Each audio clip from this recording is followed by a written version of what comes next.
আসসালামু আলাইকুম, স্বাগত বাংলা ভিশন সংবাদে। আপনাদের সাথে আছি সাদাত শাকির। শুরুতে বিআরবি কেবল সংবাদ শিরোনাম।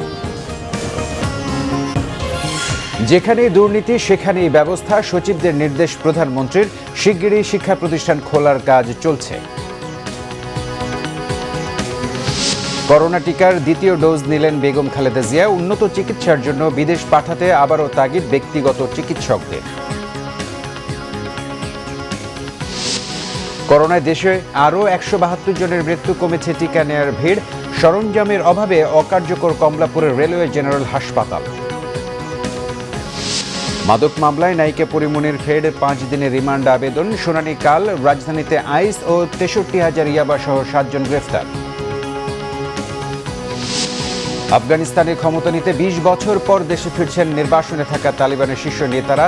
আমিরাতে গেছেন গানি। জালালাবাদে সংঘর্ষে 3 জন নিহত। দেখছিলেন বিআরবি কেবল সংবাদ শিরোনাম। এবার বিস্তারিত।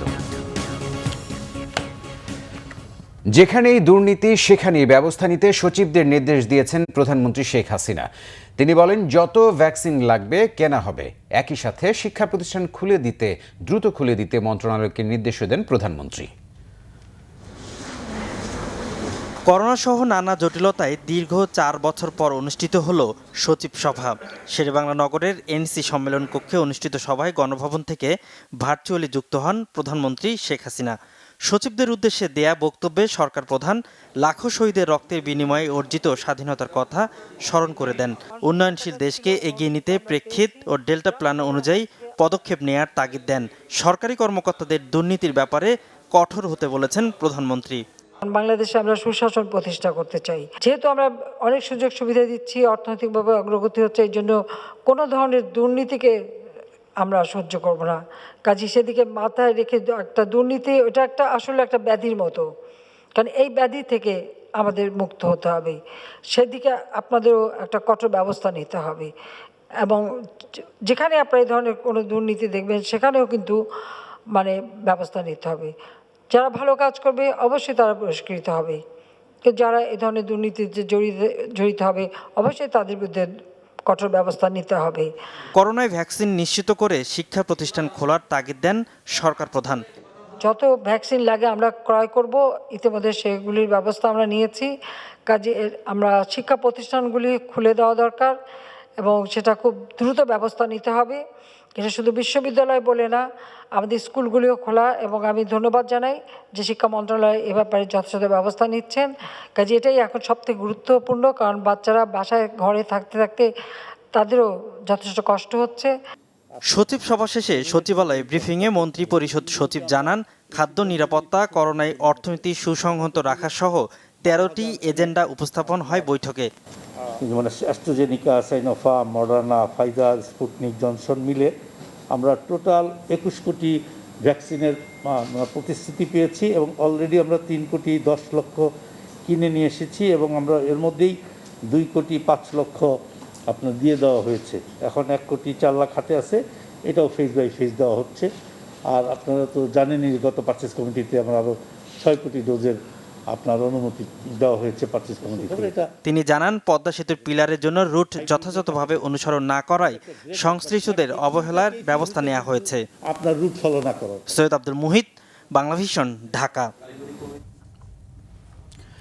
করোনার দ্বিতীয় ডোজের টিকা নিয়েছেন বিএনপি চেয়ারপারসন বেগম খালেদা জিয়া। রাজধানীর Sheikh Russel gastro liver institute ও হাসপাতালে করোনার দ্বিতীয় ডোজের টিকা নেন তিনি।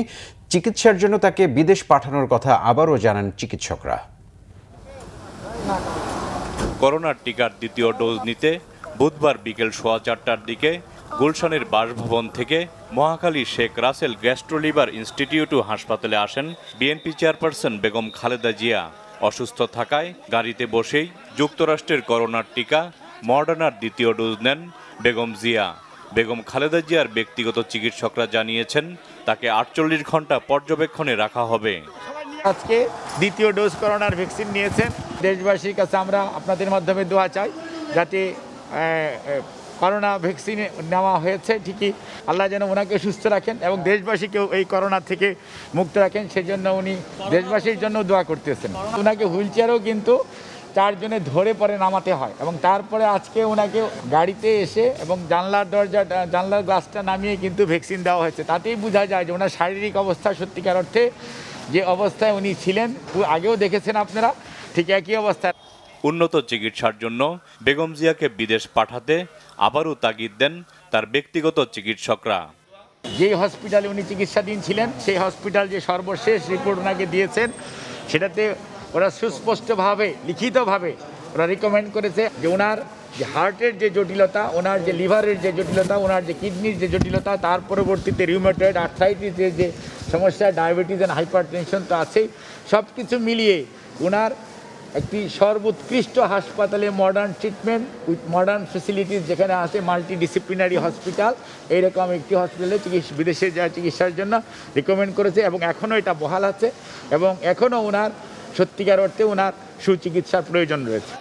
গত 19 জুলাই করোনার প্রথম ডোজের টিকা নিয়েছিলেন বিএনপি চেয়ারপারসন বেগম খালেদা জিয়া। এর আগে চলতি বছরের 11 এপ্রিল করোনায় আক্রান্ত হন সাবেক প্রধানমন্ত্রী। গত 19 জুন চিকিৎসা শেষে বাসায় ফেরেন বিএনপি চেয়ারপারসন বেগম খালেদা জিয়া। জাহাঙ্গীর আকন্দ, বাংলাভিশন, ঢাকা। হঠাৎ করেই কমেছে কেন্দ্রগুলোতে টিকা প্রত্যাশীদের ভিড়। স্বাচ্ছন্দ্যে টিকা নিতে পেরে খুশি গ্রহীতারা। কেন্দ্রগুলোতে সাধারণ মানুষের চেয়ে প্রবাসীদের অংশগ্রহণ তুলনামূলকভাবে বেশি। সংশ্লিষ্টরা বলছেন শুধুমাত্র রেজিস্ট্রেশনের পর SMS প্রাপ্তরাই নিতে পারছেন টিকা। পরিবাগের ডক্টরস ডরমেটরির টিকাদান কেন্দ্র। কদিন আগেও যেখানে টিকা নিতে এসে হই হুল্লোড় আর বিশৃঙ্খলায় ছিল পূর্ণ, সেখানে বর্তমানের চিত্র সম্পূর্ণ উল্টো। টিকা প্রত্যাশীদের চাপে হিমশিম খাওয়া আনসাররা পার করছেন অলস সময়। তবে হঠাৎ করেই কেন এত পরিবর্তন? বিভিন্ন রেফারেন্সের মনে করেন যে লোক এবং হলো এই আপনার ব্যারিস্টার এসে এদিক দিয়ে এসে তারা ঢুকতে চাপাচাপি করতো যে আমরা ভিআইপি, আমাদের মেসেজ ছাড়া কাউকে আমরা ঢুকতে দিচ্ছি না এবং এটা আমার ভিসি স্যার এবং পরিচালক স্যারের নির্দেশ। মোবাইলে SMS বা ভ্যাকসিন কার্ড সবাই হাতে নেবেন। টিকা প্রত্যাশীরা বলছেন রেজিস্ট্রেশনের দীর্ঘদিন পর পেয়েছেন ফিরতি SMS। পরিবেশ শান্ত থাকায় স্বস্তি প্রকাশ করেছেন তারা। SMS আছে, ডেট আছে, সিরিয়াল ধরে আসছে। যদিও হচ্ছে 1 মাস পরে মেসেজ পেয়েছি, নিবন্ধন করেছি, অনলাইনেই করেছি। লাইন অনুযায়ী আমরা সবাই গিয়েছি এবং খুব সুন্দরভাবে দেওয়া হয়েছে। এখন পর্যন্ত ইজি দেখতেছি, কোনো খুব বেশি ভিড় দেখতেছি না। একই চিত্র ঢাকা মেডিকেল কলেজ হাসপাতালের টিকা কেন্দ্রেও। মেইন ভবন থেকে টিকা কেন্দ্র সম্প্রসারণ করায় কমেছে ভিড়। স্বাচ্ছন্দ্যে প্রবাসীরা নিতে পারছেন কাঙ্ক্ষিত টিকা। আমাদেরকে ইমিগ্রেশন থেকে আবার ব্যাক করবো, আর নাহলে 14 দিন কোয়ারেন্টাইনে থাকতে হবে। এখান থেকে টিকাটা লয়ে গেলে আমরা কুয়েতে কোয়ারেন্টাইনে থাকা লাগে না। এখানের পরিবেশটা সত্যি খুবই আমার ভালো লাগতেছে। মডার্ন টিকা যথেষ্ট পরিমাণ আছে, আমরা প্রবাসীদেরকে এখনো দিচ্ছি এবং সাধারণ মানুষদের জন্য আমরা সিনোফার্মটাই দিচ্ছি প্রথম ডোজ হিসেবে। এর আগে 7 থেকে 12 আগস্ট গণটিকাদান কার্যক্রমে টিকা নিতে পেরেছিলেন 55,66,000 মানুষ। মামুন আব্দুল্লাহ, বাংলাভিশন, ঢাকা। দেশে করোনা ভাইরাসে গেল আরও 172 প্রাণ। আগের দিনের তুলনায় মৃতের সংখ্যা 26 জন কমলেও শনাক্ত বিবেচনায় মৃত্যুহার কিছুটা বেড়েছে। স্বাস্থ্য অধিদপ্তরের রোগ নিয়ন্ত্রণ শাখার পরিচালক অধ্যাপক ডাক্তার নাজমুল ইসলাম জানিয়েছেন, সবকিছু স্বাভাবিক হওয়ায় ঝুঁকি বাড়ছে।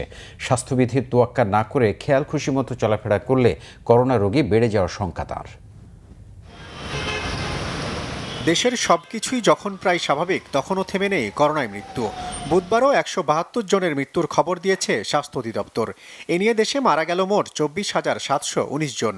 বিভাগ বিবেচনায় সবচেয়ে বেশি 67 জনের মৃত্যু হয়েছে ঢাকায়, আর দ্বিতীয় সর্বোচ্চ চট্টগ্রাম বিভাগে মারা গেছেন 47 জন।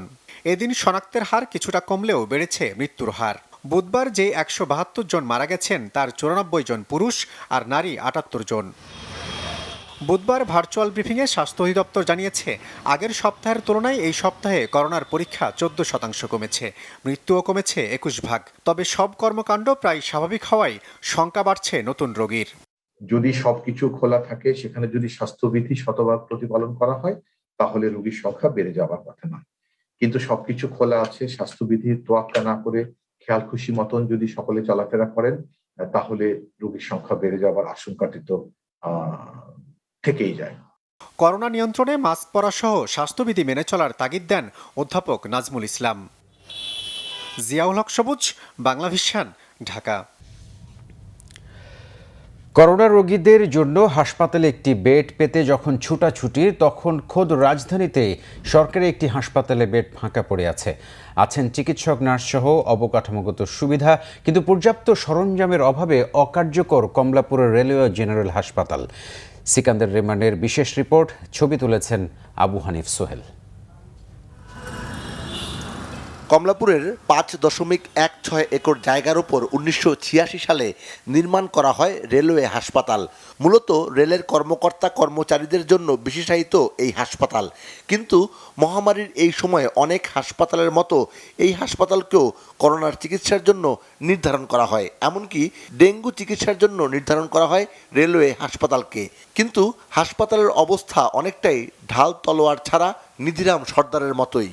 আসলে ডেঙ্গু এবং কোভিডের মতো এই দুইটা জিনিসের সাথে করার জন্য বা আমাদের যে অ্যাজ এ হোল যে একটা হেলথ সার্ভিস প্রোভাইড করা, স্বাস্থ্য সুবিধা প্রোভাইড করা সাধারণ জনগণ এবং রেলওয়ের যেটা কর্মকর্তা কর্মচারী আছে তাদের জন্য, সেটার জন্য যেই ধরনের pathological support, radiological support, outdoor support এবং ইনডোর যে ফ্যাসিলিটিসগুলো দরকার সেগুলো আমাদের অভাব রয়েছে, যার কারণে আমরা পর্যাপ্ত চিকিৎসা সুবিধা দিতে পারছি না।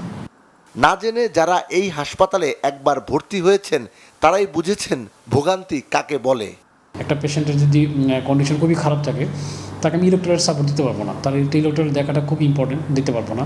তারপরে আমার আরও কিছু ইমার্জেন্সি কিছু টেস্ট আছে, যেমন ট্রপোনিন নাই কার্ডিয়াক পেশেন্টের, সেই সাপোর্টগুলো দিতে পারবো না। এখন ওই রিয়েজেন্টগুলি প্রাইসও সেরকম, স্বাভাবিকভাবে আমরা যেহেতু বাজেট যদি এরকম না আসে আমি কিন্তু সেটা কিনতে পারবো না। একটা ডেঙ্গু রোগীর কিন্তু প্রতি 24 ঘন্টা বা 48 ঘন্টা পর পর পরিস্থিতি দেখে ব্লাড টেস্ট করতে হয়, তো আমাদের আসলে ওই ফ্যাসিলিটিস নাই।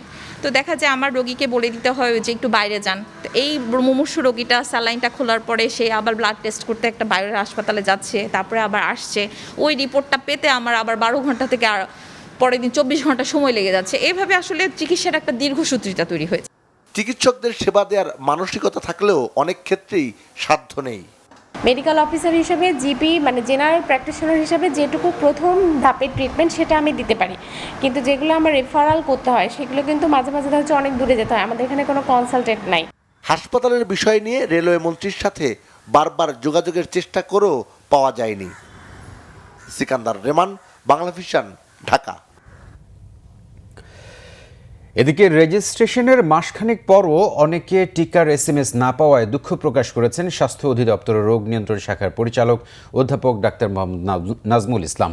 টিকাদানের সক্ষমতার তুলনায় দৈনিক চাহিদা অনেক বেশি হওয়ার সীমাবদ্ধতায় মোবাইলে মেসেজ যেতে দেরি হচ্ছে বলে জানিয়েছেন স্বাস্থ্য অধিদপ্তরের এই মুখপাত্র। যেখানে 30,000 40,000 মানুষ রেজিস্ট্রেশন করেছেন সেখানে কিন্তু SMS আসতে খানিকটা বিলম্ব হচ্ছে এবং এই বিলম্বটির জন্য আমরা অত্যন্ত দুঃখিত, কিন্তু আমাদেরকে কিন্তু এই SMS এর ক্রনোলজিক্যালি ধারাবাহিকভাবেই দিতে হচ্ছে। আমরা চেষ্টা করছি আমাদের টিকার সংখ্যা বাড়াতে, কেন্দ্রের সংখ্যা বাড়াতে, কিন্তু আমাদের কিন্তু সমস্ত কিছুর একটি সীমাবদ্ধতা আছে। আওয়ামী লীগ সাধারণ সম্পাদক ওবায়দুল কাদের বলেছেন, দক্ষিণ এশিয়ার দু একটি দেশে ক্ষমতার পালাবদলে বাংলাদেশের কিছু মানুষ উচ্ছ্বসিত। ষড়যন্ত্র করে বাংলাদেশে ক্ষমতার পালাবদল আর সম্ভব হবে না বলেও মনে করেন তিনি। আর দলের প্রেসিডিয়াম সদস্য জাহাঙ্গীর কবির নানক বলেছেন, চন্দ্রিমা উদ্যানে বিএনপির হঠাৎ কর্মসূচি রহস্যজনক। রাজধানীর বঙ্গবন্ধু এভিনিউয়ে ত্রাণ ও সমাজ কল্যাণ উপকমিটি আয়োজিত আলোচনা সভায় প্রধান অতিথির বক্তব্যে আওয়ামী লীগ সাধারণ সম্পাদক ওবায়দুল কাদের বলেন, মুক্তিযুদ্ধের মাধ্যমে অর্জিত বাংলাদেশে আর কোনোদিন সাম্প্রদায়িক শক্তির স্থান হবে না। চন্দ্রিমা উদ্যানের ঘটনা প্রমাণ করে বিএনপি এখনও সন্ত্রাসী কর্মকাণ্ড করে দেশে অস্থিতিশীল পরিস্থিতি তৈরি করতে চায়। 15ই আগস্টের প্রতিহিংসা পরায়ণ, প্রতিশোধ প্রবণ, অন্ধবিদ্বেষ, আক্রোশ প্রসূত ভুয়া জন্মদিবসের কর্মসূচি তারা অব্যাহত রেখেছে। চন্দ্রিমা উদ্যানের ঘটনাই প্রমাণ করে আন্দোলনের নামে বিএনপির সহিংসতা কোন পর্যায়ে এসে ঠেকেছে। কিন্তু জনবিচ্ছিন্ন বিএনপি যত ষড়যন্ত্রই করুক, দেশের জনগণ সেটা মেনে নেবে না। অন্যদিকে বঙ্গবন্ধু এভিনিউতে যুব মহিলা লীগ আয়োজিত এক অনুষ্ঠানে অংশ নিয়ে আওয়ামী লীগ সাধারণ সম্পাদক অভিযোগ করেন 15 আগস্টে বেগম খালেদা জিয়ার ভুয়া জন্মদিনে কেক কাটা বন্ধ হলেও ফুলেল শুভেচ্ছা এবং মিলাদ মাহফিল করতে দেখা গেছে। বঙ্গবন্ধুর শাহাদাত বার্ষিকীতে এমন জন্মদিন পালনের কড়া সমালোচনাও করেন ওবায়দুল কাদের। জিয়াউর রহমানের সহযোগিতা সমর্থন না থাকলে 15ই আগস্টের ঘটনা ঘটানোর দুঃসাহস খুনিদের ছিল না। জিয়াউর রহমানই তাদের শক্তি জুগিয়েছিল, সাহস দিয়েছিল। এদিকে রাজধানীর মিরপুরে দারুস সালাম থানা আওয়ামী লীগ আয়োজিত শোক দিবসের আলোচনায় অংশ নেন দলের প্রেসিডিয়াম সদস্য জাহাঙ্গীর কবির নানক। কর্মসূচির নামে মাঠ উত্তপ্ত করার চেষ্টা করলে বিএনপিকে দাঁত ভাঙার জবাব দেওয়ার হুঁশিয়ারিও দেন তিনি। মুহিবুল্লাহ মুহিব, বাংলা ভিশন, ঢাকা।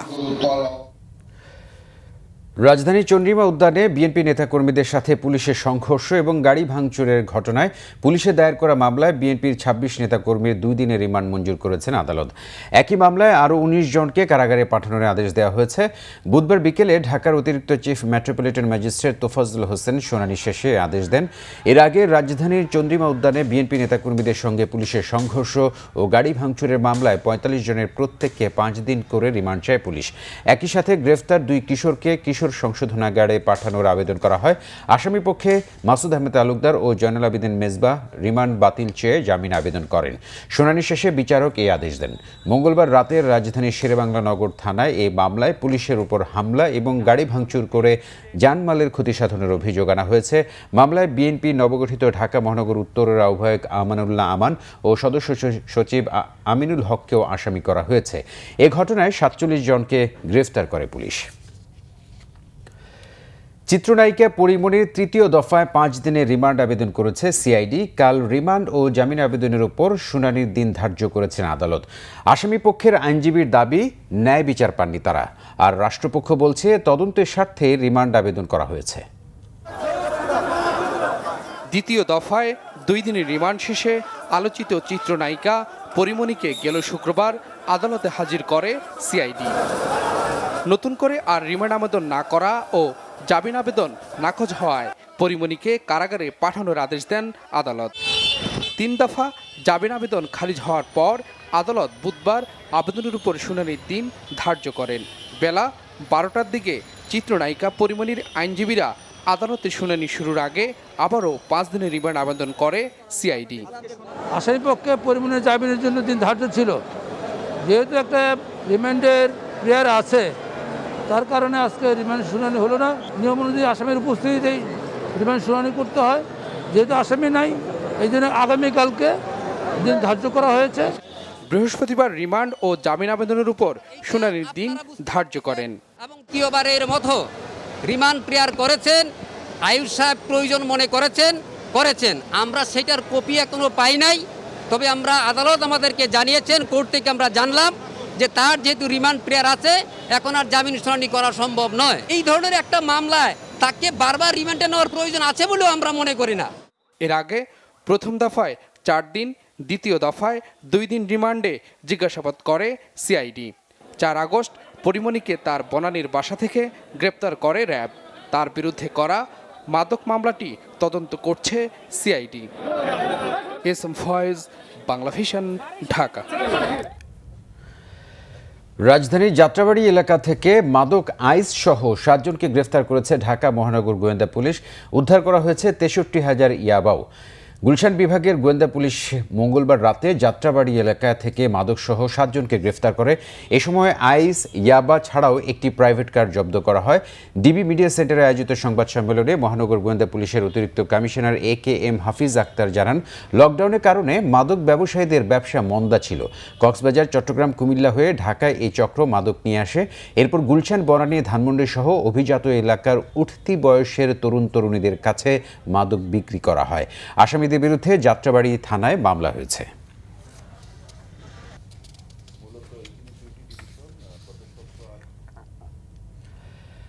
করোনা মহামারীর মধ্যে ঢাকায় উৎপাতের নতুন গোষ্ঠী খড় পার্টি। ছিনতাইকারী, মলম, অজ্ঞান বা টানা পার্টির চেয়ে এদের কৌশল কিছুটা ভিন্ন। চক্রটির বিশেষ টার্গেট নারীরা। চলতি পথে কথার মায়াজাল আর টাকার প্রলোভনে ফেলে লুটে নেয় নারীদের সাথে থাকা টাকা পয়সা গহনা। রাজধানীতে ঘর পার্টির 3 সদস্য ধরা পড়েছে পুলিশের হাতে।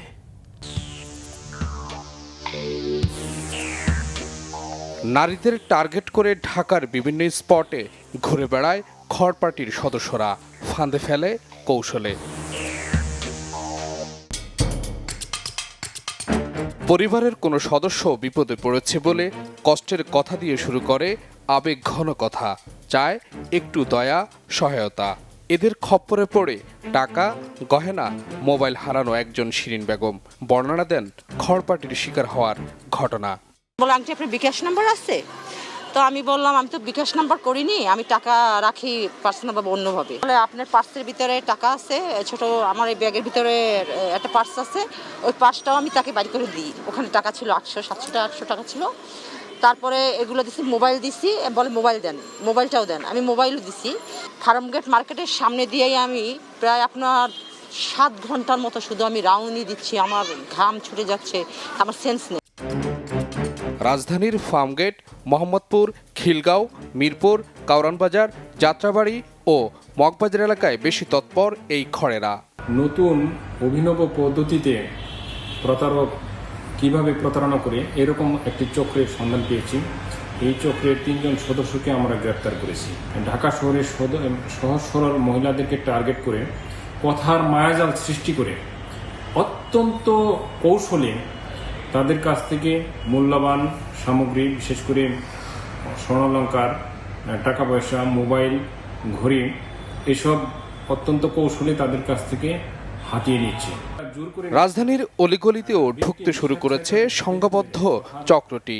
এদের কাছ থেকে সতর্ক থাকার পরামর্শ আইনশৃঙ্খলা বাহিনীর। যে ভিকটিম নিজেই এই ফয়েজ, বাংলা ভিশন, ঢাকা। এরকম 15 আগস্ট হত্যাকাণ্ডে সুবিধাভোগীদের আওয়ামী লীগই বারবার সুযোগ দিয়েছে বলে অভিযোগ করেছেন বিএনপি নেতারা।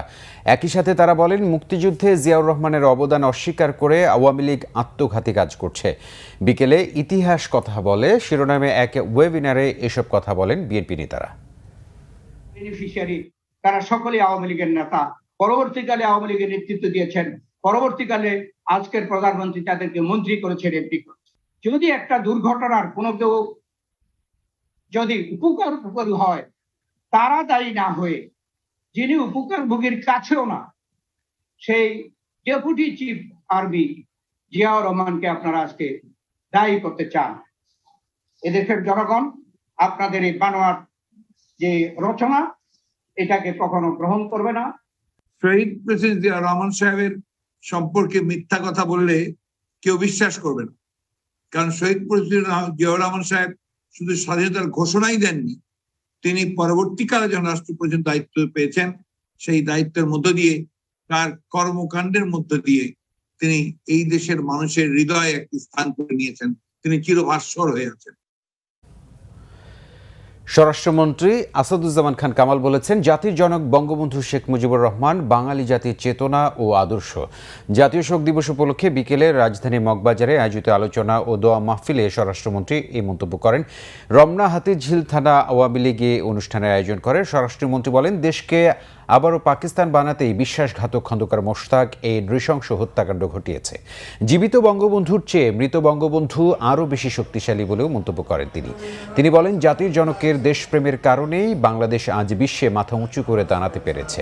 বঙ্গবন্ধুকে অনুসরণ করেই সারা দেশে আওয়ামী লীগের নেতাকর্মীরা এগিয়ে চলেছে।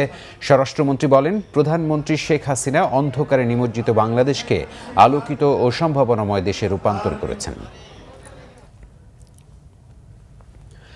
গণস্বাস্থ্য কেন্দ্রের প্রতিষ্ঠাতা ডাক্তার জাফরুল্লাহ চৌধুরী বলেছেন, তালেবানরাও সেদেশের মুক্তিযোদ্ধা, তারা যুদ্ধ করে বিদেশি শক্তিকে হটিয়েছে, তাই অবিলম্বে তালেবানদের স্বীকৃতি দিতে সরকারের প্রতি আহ্বান জানান তিনি।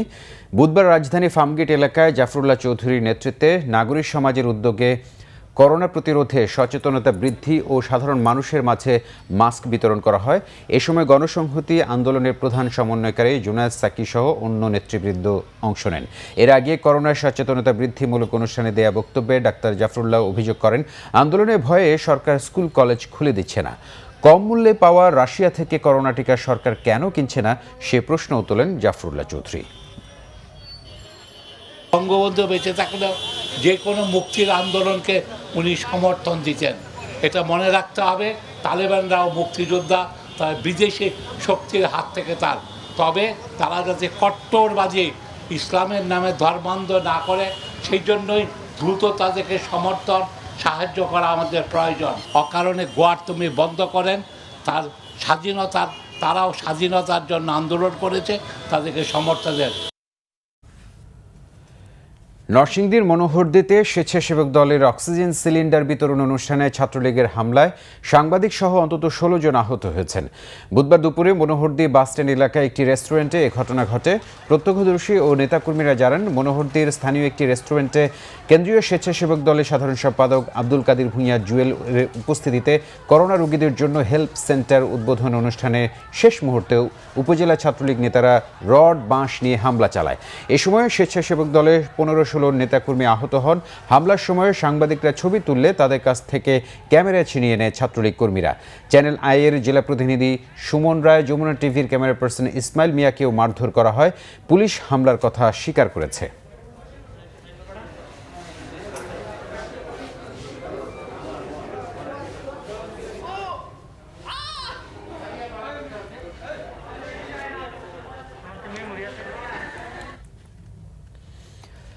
চাল আমদানি করলেও ধানের দাম কমবে না বলে জানিয়েছেন কৃষিমন্ত্রী ডক্টর আব্দুর রাজ্জাক। তিনি জানান, কৃষক ধানের দাম একটু বেশি পাচ্ছেন। সচিবালয়ে রাশিয়ার রাষ্ট্রদূত আলেকজান্ডার মন্টিটস্কির সাথে সৌজন্য সাক্ষাৎ শেষে সাংবাদিকদের এসব কথা বলেন তিনি।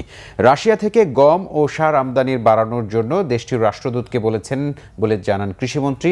এজন্য একটি সমঝোতা স্মারক সইয়ে বাংলাদেশে আগ্রহ রয়েছে বলে রাষ্ট্রদূতকে জানিয়েছেন তিনি জানান, বাংলাদেশ থেকে দেশটির আম আমদানির আগ্রহ রয়েছে বলে রাষ্ট্রদূত জানিয়েছেন। এছাড়া বাংলাদেশ থেকে আলু আমদানির বিষয়টি রাশিয়ার পুনরায় বিবেচনার আহ্বান জানান তিনি।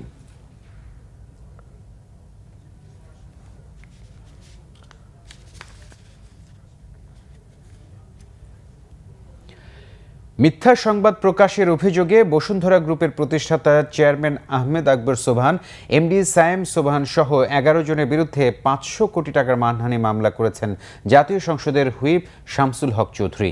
বুধবার সকালে পটিয়া যুগ্ম জেলা ও দায়রা জজ বিচারকের আদালতে হুইপের পক্ষে মামলাটি করেন পটিয়া আইনজীবী সমিতির সভাপতি সিনিয়র অ্যাডভোকেট দীপক কুমার শীল। তিনি বলেন, হুইপ ও তার ছেলে নাজমুল করিম চৌধুরী শারুন সহ পরিবারের বিরুদ্ধে একের পর এক ভিত্তিহীন কাল্পনিক সংবাদ পরিবেশন করছে বসুন্ধরা গ্রুপের মালিকানাধীন সংবাদ মাধ্যমগুলো। ব্যক্তিগত আক্রোশে মালিকের নির্দেশে মিথ্যা সংবাদ প্রচার করছে বলে অভিযোগ করা হয়। এতে হুইপ ও তার পরিবারের মানসিক এবং আর্থিক ক্ষতি হয়েছে। নবীর বংশধর জিনের বাদশাহ আবার কখনো সরকারি কর্মকর্তা পরিচয় দেয়া প্রতারক মফিজুল ইসলাম গাজীকে গ্রেফতার করেছে খুলনা সিআইডি খুলনা মেট্রোর সহকারী পুলিশ সুপার তাপস কর্মকার সাংবাদিকদের প্রেস ব্রিফিংয়ে এসব তথ্য জানান। তিনি জানান, খুলনার কয়রা থেকে প্রতারক মফিজকে গ্রেফতারের পর আদালতে নেওয়া হয়। সেখানে সে 164 ধারায় স্বীকারোক্তিমূলক জবানবন্দি দেয় এবং নিজের অপরাধ স্বীকার করে। সে বিভিন্ন সময়ে মানুষের কাছ থেকে প্রতারণা করে টাকা হাতিয়ে নিত বলেও জানান সিআইডির এই কর্মকর্তা। খুলনার আটরা শিল্প এলাকার 5টি বেসরকারি পাটকল শ্রমিকরা মিল চালু ও বকেয়া সহ 6 দফা দাবিতে আন্দোলনে নেমেছেন।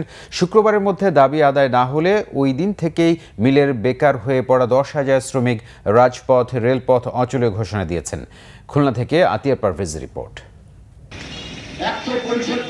পাট, সুতা ও বস্ত্রকল শ্রমিক ফেডারেশনের ব্যানারে খুলনার অ্যাজাক্স, সোনালী, আফিল, মহাসেন ও জুট স্পিনার্স মিলের শ্রমিকরা জেলা প্রশাসকের কার্যালয়ের সামনে মানববন্ধন পালন করেছেন। খুলনার যত বন্ধ মিল কলকারখানাগুলো আছে এগুলো অতি দ্রুত চালু করতে হবে। শ্রমিক কর্মচারীদের চূড়ান্ত যে পাওনা দিয়ে আছে পাওনা দিয়ে পরিশোধ করতে হবে। জুট মিলের প্রায় 11,000 শ্রমিক, আর এর ভিতরে প্রায় 200 থেকে 250 শ্রমিক আর তারা অকালে মৃত্যুবরণ করেছে। 7-8 বছর শ্রমিকরা না খেয়ে মরতেছে, একই দেশে একই কাজ করে একই শ্রম দিয়ে আজকে আমরা নির্যাতনের শিকার হচ্ছি। 6 দফা দাবি আদায় না হলে আরও কঠোর আন্দোলনের হুঁশিয়ারি দিয়েছে পাট, সুতা ও বস্ত্রকল শ্রমিক ফেডারেশন। এর কোনো সুষ্ঠু সমাধানে না আসে আমরা আগামী শুক্রবার কঠিন কঠোর কর্মসূচি দিয়ে আমরা রাজপথ রেলপথ অবরোধ সহ এর থেকে যদি আরও কোনো কঠিন কর্মসূচিতে আমাদের যেতে হয় আমরা সেটা নিতে বাধ্য হব। দাবি মেনে নিতে সরাসরি প্রধানমন্ত্রীর হস্তক্ষেপ কামনা করেছেন খুলনার 6টি বেসরকারি জুট মিলের শ্রমিকরা। আতিয়ার পারভেজ, বাংলা ভিশন, খুলনা। শরিয়া ভিত্তিক আধুনিক প্রযুক্তি নির্ভর ব্যাংকিং সেবা দেয়ার প্রত্যয় নিয়ে ঢাকা ও গাজীপুরে উদ্বোধন হলো ইউনিয়ন ব্যাংক লিমিটেডের দক্ষিণ খান ও সলিং মোড় উপশাখার। ব্যাংকের প্রধান কার্যালয় থেকে ভিডিও কনফারেন্সের মাধ্যমে শাখা দুটির উদ্বোধন করেন ব্যাংকের ব্যবস্থাপনা পরিচালক ABM মোকাম্মেল হক চৌধুরী। এতে বিশেষ অতিথি ছিলেন ব্যাংকের অতিরিক্ত ব্যবস্থাপনা পরিচালক মোহাম্মদ হাবিবুর রহমান, উপব্যবস্থাপনা পরিচালক হাসান ইকবাল, মোহাম্মদ নজরুল ইসলাম, SEVP ও ফোকাল পার্সন মোহাম্মদ আব্দুল কাদের, সেতু ইলেকট্রনিক্সের ব্যবস্থাপনা পরিচালক সাজেদুল ইসলাম সুরুজ ও মাওনা ইউনিয়ন আওয়ামী লীগের সভাপতি মোহাম্মদ আয়ুব হাসান ভূঁইয়াস। এছাড়াও প্রধান কার্যালয়ের ঊর্ধ্বতন নির্বাহীরা, ঢাকা ও গাজীপুরের স্থানীয় গণ্যমান্য ব্যক্তিরা এ উপলক্ষে আয়োজিত মিলাদ মাহফিলে অংশ নেন। এবার আরও কয়েকটি অনুষ্ঠানের খবর নিয়ে দেখুন একটি রিপোর্ট। বগুড়ায় শহীদ জিয়াউর রহমান মেডিকেল কলেজ হাসপাতালের করোনা ইউনিটে 2টি high flow nasal cannula machine দিয়েছে আকিজ বেকার্স লিমিটেডের বাজারজাতকৃত প্রিমিয়াম বিস্কিট ব্র্যান্ড বেকম্যানস। মেডিকেলের কনফারেন্স রুমে আয়োজিত এক অনুষ্ঠানে হাসপাতালের জন্য করোনা চিকিৎসার অন্যান্য সহায়ক সামগ্রীও দেওয়া হয়। আকিজ বেকার্সের পরিচালক শেখ জামিল উদ্দিনের কাছ থেকে এসব চিকিৎসা সামগ্রী গ্রহণ করেন শহীদ জিয়াউর রহমান মেডিকেল কলেজ হাসপাতালের পরিচালক ব্রিগেডিয়ার জেনারেল মোহাম্মদ মোহসেন। ইসলামী ব্যাংক বাংলাদেশ লিমিটেড ও বাংলাদেশ হাউস বিল্ডিং ফাইন্যান্স কর্পোরেশনের মধ্যে গ্রাহক সেবা বিষয়ে একটি চুক্তি সই হয়েছে। রাজধানীর হোটেল ইন্টারকন্টিনেন্টালে এই অনুষ্ঠানে প্রধান অতিথি ছিলেন বাংলাদেশ হাউস বিল্ডিং ফাইন্যান্স কর্পোরেশনের chairman professor doctor Selim Uddin.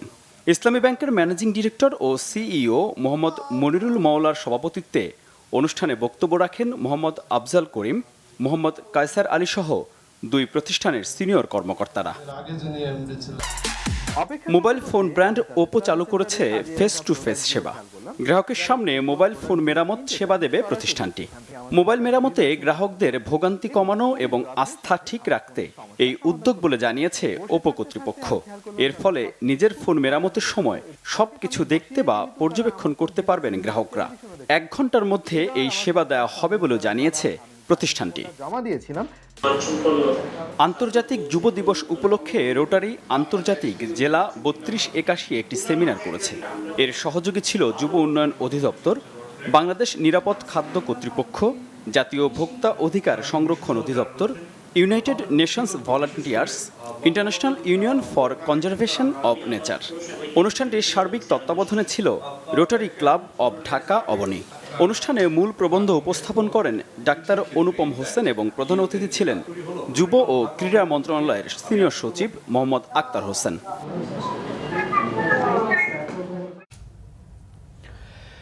বাংলাদেশের অন্যতম বৃহৎ শিল্প গোষ্ঠী আনোয়ার গ্রুপের প্রতিষ্ঠাতা ও চেয়ারম্যান আলহাজ আনোয়ার হোসেনের নামাজে জানাজা আগামীকাল অনুষ্ঠিত হবে। তিনি গতকাল মঙ্গলবার ইন্তেকাল করেন। ইন্না লিল্লাহি ওয়া ইন্না ইলাইহি রাজিউন। রাজধানী ধানমন্ডির 7 নম্বর রোডের বায়তুল আমান মসজিদে কাল বৃহস্পতিবার সকাল 10:30টায় অনুষ্ঠিত হবে মরহুমের নামাজে জানাজা। দীর্ঘদিন ডিমেনশিয়া রোগে ভুগে বার্ধক্যজনিত রোগে গতকাল শেষ নিঃশ্বাস ত্যাগ করেন তিনি। আলহাজ আনোয়ার হোসেন লালবাগ এলাকার সাবেক সংসদ সদস্য ও সিটি ব্যাংকের প্রতিষ্ঠাতা। মরহুমের আত্মার মাগফিরাত কামনায় সকলের নিকট দোয়া চেয়েছে আনোয়ার গ্রুপ ও মরহুমের পরিবার। সংবাদ শেষ করব BRB কেবলস শিরোনামগুলো আরেকবার জানিয়ে দিয়ে। যেখানে দুর্নীতি সেখানে ব্যবস্থা, সচিবদের নির্দেশ প্রধানমন্ত্রীর। শিগগিরই শিক্ষা প্রতিষ্ঠান খোলার কাজ চলছে। করোনা টিকার দ্বিতীয় ডোজ নিলেন বেগম খালেদা জিয়া। উন্নত চিকিৎসার জন্য বিদেশ পাঠাতে আবারও তাগিদ ব্যক্তিগত চিকিৎসকদের। করোনায় দেশে আরও 172 জনের মৃত্যু, কমেছে টিকা নেয়ার ভিড়। সরঞ্জামের অভাবে অকার্যকর কমলাপুরের রেলওয়ে জেনারেল হাসপাতাল।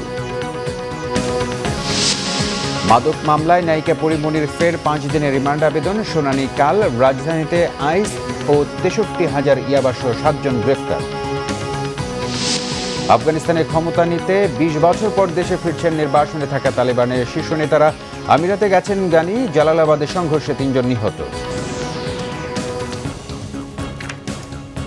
প্রিয় দর্শক, এই ছিল এখনকার মতো। পরের সংবাদ রাত 1টায় দেখার আমন্ত্রণ রইল। এছাড়া বাংলা ভিশন সংবাদ ও সংবাদ সংশ্লিষ্ট অনুষ্ঠান দেখতে ভিজিট করুন www.bbnews24.com ও facebook.com/banglavishnnews এবং সাবস্ক্রাইব করুন youtube.com/banglavishnnews। ধন্যবাদ এতক্ষণ সাথে থাকার জন্য।